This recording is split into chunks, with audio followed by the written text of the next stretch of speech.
গেল, এবার একটা বিয়ে টিয়ে তো করতে হবে। এত পড়াশোনা করে কি হবে? হ্যাঁ, সেই তো শ্বশুর বাড়িতে গিয়ে রান্নাঘর সামলাতে হবে, বাচ্চা মানুষ করতে হবে।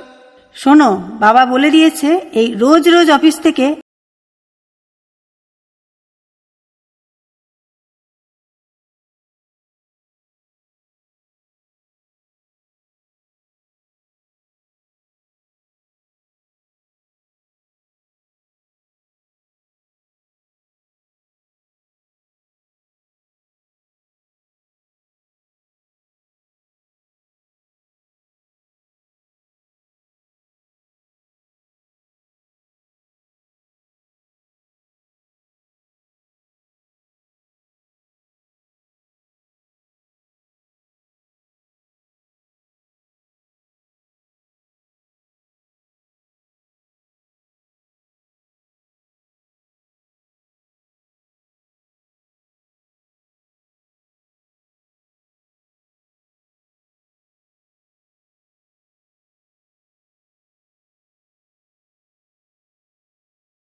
আমি সেই মেয়ে।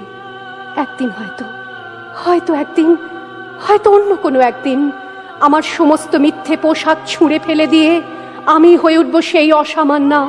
খোলা চুল মেঘের মতো ঢাকবে আমার খোলা পিঠ, দু চোখে জ্বলবে ভীষণ আগুন, কপাল ঠিকরে বেরুবে ভয়ঙ্কর তেজরশ্মি, হাতে ঝলসে উঠবে সেই খড়গ, দু পায়ের নুপুরে বেজে উঠবে রণদুন্দুভি, নৃশংস অট্টহাসিতে ভরে উঠবে আকাশ।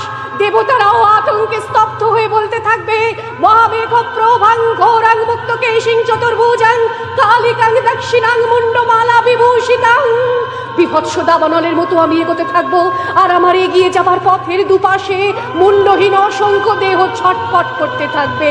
সভ্যতার দেহ, প্রগতির দেহ, উন্নতির দেহ, সমাজের দেহ। হয়তো আমি সেই মেয়ে, হয়তোবা হয়তোবা।